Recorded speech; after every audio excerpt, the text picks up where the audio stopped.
Yun mga idol, good morning. So, meron tayong pupuntahan dito sa tabing tubigan kung saan ay meron tayong mga concerned citizen kaya ating nabalitaan to. Meron ditong babae na parang hindi man sa pagkuhan parang may diferensya. So ating pupuntahan, ating bibisitahin. So samahan po ninyo ako mga kababayan. Nasa gitna po tayo ng palayan. Madaan po tayo. Ayan. So dito lang po ako napadpad. Tapos ay tayo ay nakapagtanong. So ito yung sa atin ay inilapit. Kumbaga sa atin ay sinabi na may babae rang araw nakatira dito. So ating puntahan mga kababayan. Tara po, samahan po ninyo ako.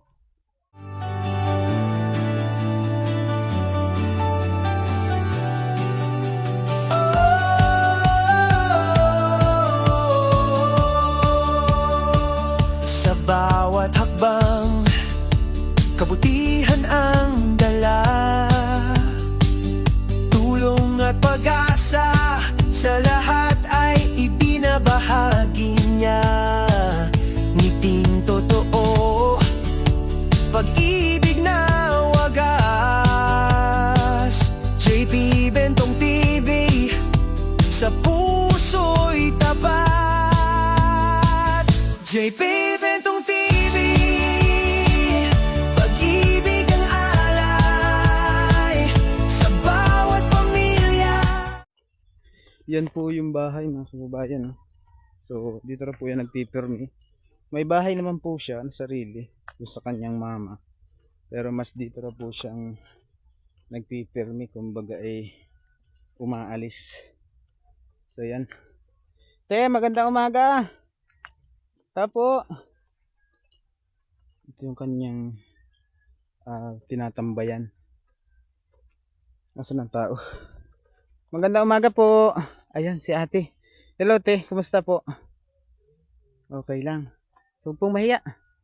Ako pa nga po pala si JP Bentong TV sa YouTube. So ito po ay may nagsabi din lang sa akin na meron nga daw si ate ay medyo may diferensya ba? So hindi naman po nakakahiya yun kahit pa sabihin na. Oo. So, oo, tama. So ikaw po pala yung nanay. Okay lang pong ilagay ko sa inyo itong mic. Sa paipit na lang po. Wait lang. Ano pong pangalan ni ate? Ako po. Apo. Si Nanay Lydia, tapos si ate po, yung inyong anak. Si Mary Ann. Ano pong apelyido nila? Mga Briones. So dito pala siya nagpipermi. Opo, pagka sinumpong po siya sa amin, dito po napunta. Hindi po siya maaawat pagka sinumpong. So ilang taon na po si ate? 32 na po ito. 32. May ilang taon na po siyang sense of birth? Hindi naman. Nung malito siya. Ah. May ano po talaga siya. So bali na hindi mo ito alam nung bagong anak Hindi po. Mga anong Kasi probinsya mga anong kwan po yan? Ano pong taon mo nalaman na may kwan siya sa isip? Mapasok na po siya ng grade 1 yun. Nalaman po niya na ganun. Okay po. Upo kayo lang para hindi kayo makan. So bali nung time na yon, doon yun na siya na parang sa isip niyo ay parang may problema yung anak niyo sa pag-iisip. So bali hindi talaga kwan siya, hindi siya naging normal kagaya ng iba. Hindi. Pero nakapag-aral po siya. Grade 1 po. Ay hindi na siya hindi na po siya nagkwan, No, nagpatuloy. ito po pinaaral po ito ng madre. Ngayon ang sabi sa akin ng madre, ay dadalhin po Manila at babakin ng ulo at pinatuturma ako. Kasi para daw, wala silang sagutin pa kung ano. Sa Weber. O ay hindi naman ako pumayag at mamay Maynila baka mamaya mabasa ang pag babakin daw ang ulo. Operahin kasi. Ay wala daw sila sagutin kung ano But, mangyari. paano pong babaakin ang ulo niya? Tingnan po nila kung ano talaga Kung kwan siya, kung anong problema sa kanyang utok, ipapakon nila. Opo, paano sana Sa doktor. So mahirap din Isipin mo kahit na si ate ay ganun. Anong edad niya ngayon? 32. Bumabot siya ng 32. Ate, kumusta? Okay lang. Ako ay si GP Bintong. Ito ay mapapanood sa YouTube. Ilang taon ka na? Hindi niya alam. Pero mama mo, kilala mo? Anong pangalan ng mama mo? Lydia. Saan ka nakatira? Opa, Lola. Saan ka nakatira ngayon dito? Ay, tinitirahan mo? Ito po. Dito? Ba't hindi ka sumasama sa bahay ng mama mo? Kung may sumpo nga siya. Kasi dalawa to sila. Dalawa? Oo, dalawa to. Yung aking pinawin ng lalaki. Ay kasi siya binubugbog nga noon. Maano yun. Nag-aaway sila. Maingay yun. Pareha sila. Oo, para sila. May jeans ba kayo ng ganyan? Wala naman. Na naman ako eh. Awa ko dun sa ama nito. Pero hindi kayo nag-take ng pag-agas dati ng mga kompa. Hindi. Baka nasa jeans yan. Kasi Awa kung ko lang po sa lahi ng ano. dalawa. Dalawa po yung nasa akin. Yung isa po, nasan po yung isa? Nandun po sa bahay. Wala po dun sa harap ko kanina, yung pagtanong ko sa Ay inyo. wala po. Nandun po pagka ganitong oras. Ay, Nagala siya. gumagala. Tapos mamaya babalik siya. Baka ito hindi kayo naka-wheelchair to? Alin yung aking lalaki? Oo. Ay hindi. At yan ay ang ingay. Nagagala yan. Naglalakad siya. Oo, Meron po gina- kasi akong nakon dito. Meron po akong nadaanan naka-wheelchair. Dito ko siya na bagat sa may ransuhan. Ay hindi. Naka-wheelchair naman siya. Ngayon tinanong ko siya kung okay lang siya i-vlog. Sabi niya hindi kasi hindi ako alam ng mama ko, ng ate ko, ganun. So okay, so wala mo naman problema. Dalawa po yung akin na ito. Kaya So bali yung isa po, ilan taon na po yung isa? 26. Bunso niya. Oh, kasi ito sila sa una kong ano ay tatlo ito. Yung aking pangalawa ay nasa Cavite. Ayos naman yan. May anak naman isa. Ari ang aking Ano po yung dalawa, babae nasa Cavite? Lalaki. Tapos ito ay dalawa ito nasa akin. Ako nga nagsakripisyo eh. Tapos tawag dito ibig sabihin, parang kung kayo nakadalawang asawa, ganun? Hindi, Ano po po. nakadalawa. So ito po ay sa first mo. Opo. Tapos yung sunod niya sa first din. Opo. Opo. O baka sa jeans Bali na. tatlo sila eh. Bali tatlo sa una. Sa una. Baka sa jeans ng unang asawa mo yan. Baka po hindi po. Kasi kung wala sa inyong ganyan sa Wala family po mo. sa amin po. Oo. Dalawa itong aking sakripisyo. So kung sa kanya hindi siya nakapag-aral tapos parang hindi kaya po yung kagaya ng sabi ay tinatawag binubuwan kaya sinusumpong siya. Hindi naman. Kasi pagka may talaga sila may araw na sumpong na ako. Ang Ito po kalaban kasi kung akala ko yung kwan lang nawala halimbawa yung nagdroga tapos nagkaganyan. ay hindi. Mayroon pa pong gagawa tayong paraan. So si ate po pala ay since birth mga kababayan, kita nyo naman po na meron 32 tayong years na akong nagsakripisyo sa mga anak nito. meron po tayong mga vlog na depress, yan po. Kaya pa po ng gamot yan, yung mga na-depress, yung nabuang dahil sa Kaya pa po, oo. yung dahil sa pinagbabawal na gamot. Kaya, pero yung katulad ni ate, yung situation niya, Sapol po kasi. since of birth, tapos sabi mo hindi mo alam kung saan nanggaling yung lahi. Sigurado ako baka sa kwan mo yan sa first na naging asawa. Opo, hindi po. Kasi kung wala sa inyo, sa family mo, Wala sa po side, sa amin. malamang nandun sa iyong kwan, Kasi isipin mo, nagdalawa pa. Opo, itong Paano naging PWD ditong isa ninyong anak? Ganyan din po siya eh. Yung isa na yun, nalaman ko, mga 4 na taon na siya. So, Parang halata ko na siya. Hindi pa rin siya nakapag-aral. Kinder lang yun. Kinder lang inabot niya. Inayawan din ng teacher kasi nangungulit nga sa mga kaklase. Kinder yun. So, dapat wala ditong kwan sa atin, Dito na ba sila lumaki? Dito na sa Wala dito sa atin na paaralan mga special, no? Mayroon naman dito sa Quezon dito sa Phase 1. Mayroon kasi hindi sila kakayanin. Kasi makulit yung aking isa. Ayun. Ang kulit no, nangungublit yun kahit nga sa matatanda Oo. Pero ngayon, di ba, behave na siya ngayon? Oo, timing naman siya Pag- ngayon. Pag nagwala siya, hindi niyo siya Ay, mapigilan. hindi. Tinaga nga ako nito ng lagari eh. Kaya nga ako'y natawag dun sa... Pagmasdan ninyo kung ano yung time na kinukuha niya, tawag dito, sinusumpungan niya kung natingin mo pag mabuwan, ganyan. yung pagpato na ang buwan, at Oo. saka yung pabilog parang yun. Doon siya nagiging agresibo, no? Oo. Yun Bigla talaga na lang yung siya nagiging nagagalit. problema. So yung mga kababayan, Bigla na siya kung ito po ay na-depress si ate lang, na-depress dahil sa kakulangan ng pagkain or dahil sa paggamit ng masamang bisyo, meron tayong magagawang tulong dito. Alam niyo naman tayo sa ating adikain ay marami tayong kagaya ni ate. Opo. So ang problema nga lang kay ate ay since of birth. So dapat nung bata pa lang siya, napatingin na siya sa doktor para agaran siya na operahan o di kaya na painom ng mga kailangan niyang gamot. Oo. Sa ngayon kasi parang hindi ko naman mahirap sumubok Pag, Ayun, mahirap po sumobra. oo. Pero isipin mong natiis ni ate ang ilang taon, 32 years, dalawa pa. Oh, 32 years. Wala po akong ano. Kung nabubuhay Tapos, po yung aking asawa na pangalawa, mm, ay ano po ako, yun talaga po. Ay So, nasuporta din bali talaga ngayon, po ito. kuha na po kayo, byuda na. Nagbiyuda po ako lang, nagkasawa na rin po ako. Bali may pangatlo na. May anak kayo dyan sa pangatlo ngayon? Wala. Isa po. Isa. So, bali, okay naman sa kanya yung ganyan yung mga anak mo. Okay naman po. Walang problema. Okay, that's good yung Wala gano'n naman na... po problema po sa... So, si ate, huwag ka magwawala. Huwag maawayin si nanay, Pag sinti kasi ito, Oo. hindi namin mapipigilan na punta sa dito. May dala ako sa iyo. Bigas, tsaka dilata. Oh. Bibigay mo kay nanay. Ano? Oh, tapa. Salamat ka. Ang apa. Oh. So, anong pangalan ulit ni ate? May apa. Mary Ann. Si ate Mary Ann. Ilang taong ka na nga ulit? Hindi alam. Na alam. 32 ka na daw. 32. Tatlo at saka dos.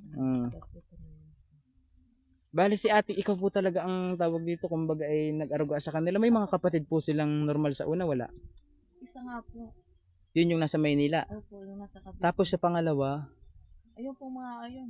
Nandyan. yung nakausap ko kaninang lalaki. Opo. Yun na yun sa pangalawa. Opo. At saka yung aking mga anak. Okay. Nandyan naman lahat yung mga Sila anak po ko, kasi mga kababayan, meron po silang kondon, ano tawag dito, namatayan po sila. Sino po ang... Yan po yung inanak ay yan po ay inanak ba siya na paglabas nakaiyak lang naman ang isa.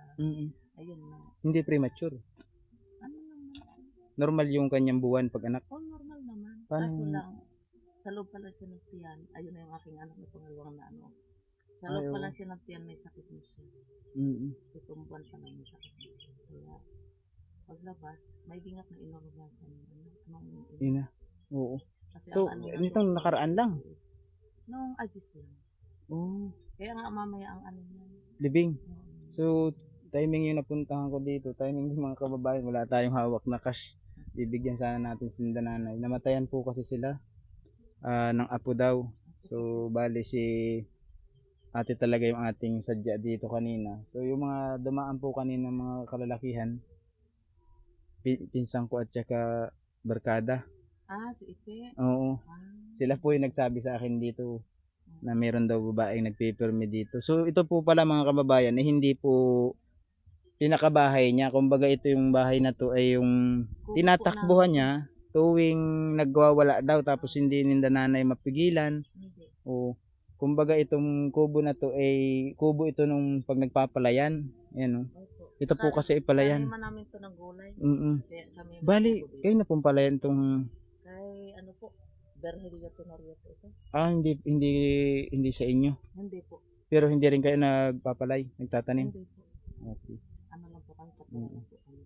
So yun mga kababayan, maraming salamat po sa inyong lahat na sana po ay may-share ninyo yung ni ate, video ni ate Mary Ann. At sana po ay may mag-share ng kahit na gusto nyong tulong, wala mang problema, ang balikan natin sila dito.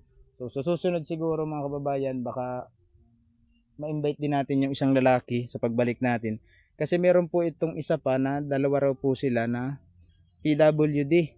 So yung lalaki daw po naglayas yata kanina. Ito naman si ate, yun yung ating naabutan. So hindi ko naman po sila kumbaga ay tinarget, kumbaga ay napadaan lang ako, lumampas pa nga ako dun kanina.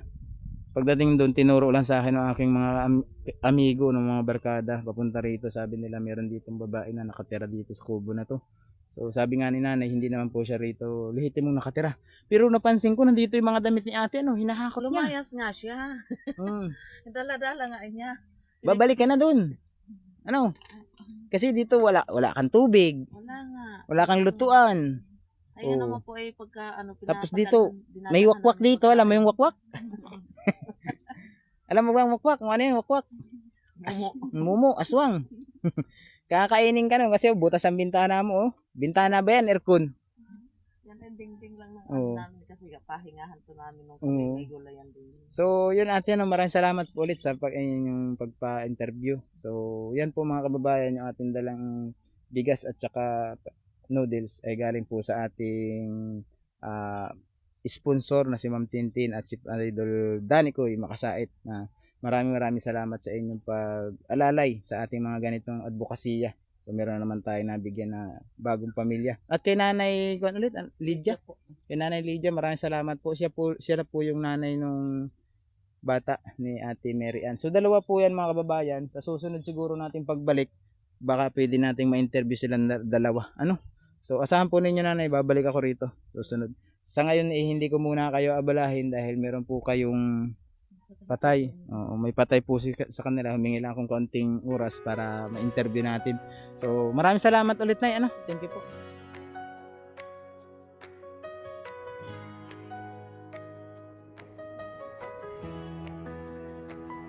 Sa bawat hakbang may dahilan, hindi para sa views kundi sa kabutihan. Isang ngiti, isang tulong na totoo, maliit man sa iba, malaking bagay na sa tao. Sa bawat pamilyang natutulungan, may pag-asa na muling binubo. Hindi lang bigay, kundi malasakit, pag-ibig na walang kapalit. Kung sama-sama tayong kikilos, mas marami ang maabot ng tulong. Ito ang charity vlog, JP Bentong Bidahang timid at lakas, pag-asa ang dala sa bawat vlog, puso ang puhunan, hindi kamera. Ito ang charity vlog, JP Bentong Bigaang may malasakit, sa bawat pamilyang natulungan, may liwanag na muling sinindihan.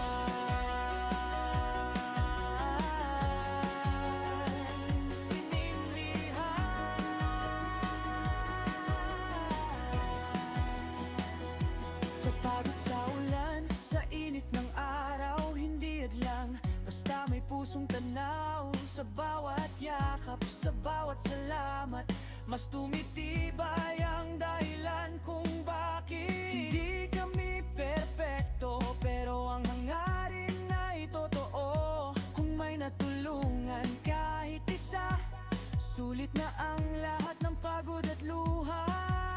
Kapag ang tulong ay galing sa puso, bumabalik ito bilang pag-asa sa mundo. Ito ang charity vlog, JP Bentong Bigaang kasama ng bayan, pag-asa ang alay sa kapwa, sa bawat tulong may kasamang dasal. Ito ang charity vlog, JP Bentong tila hindi sumusuko, hindi lang content kundi misyon, magbigay ng saya at pag-asa sa bawat pamilya tinutulungan.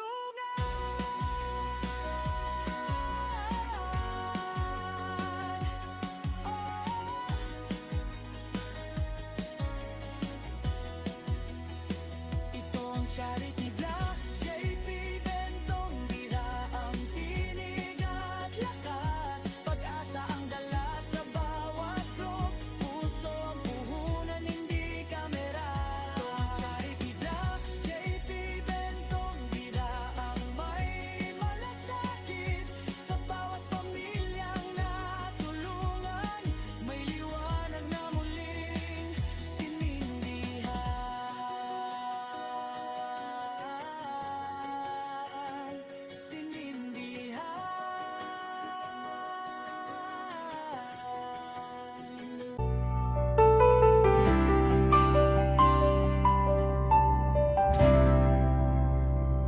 Sa bawat hakbang may dahilan, hindi para sa views kundi sa kabutihan.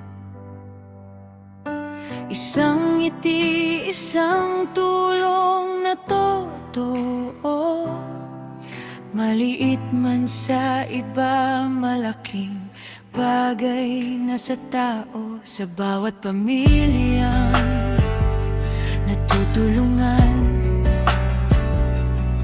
may pag-asang muli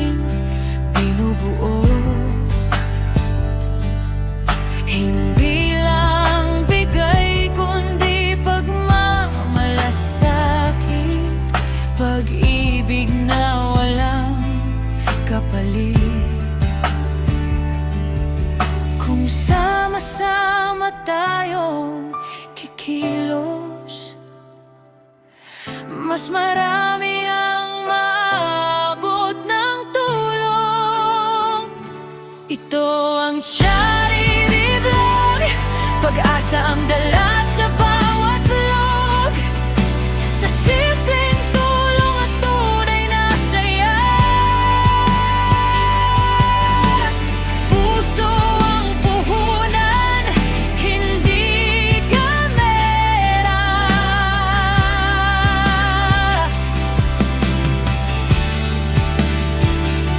Ito ang Charity Vlog, pagmamahal ang laman ng bawat hanaw.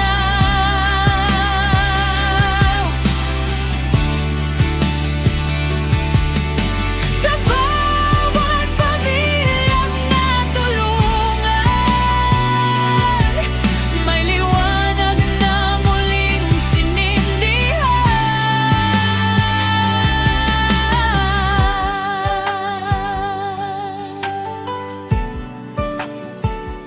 Sa pagod sa ulan, sa init ng araw, hindi hadlang basta may malasakit na tanaw.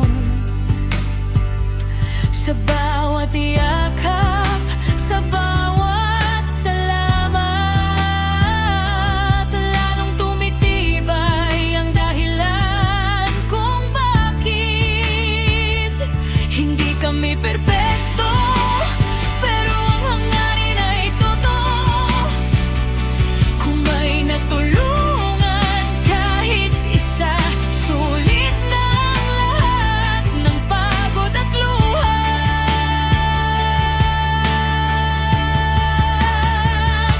Ito ang Charity Vlog, pag-asa ang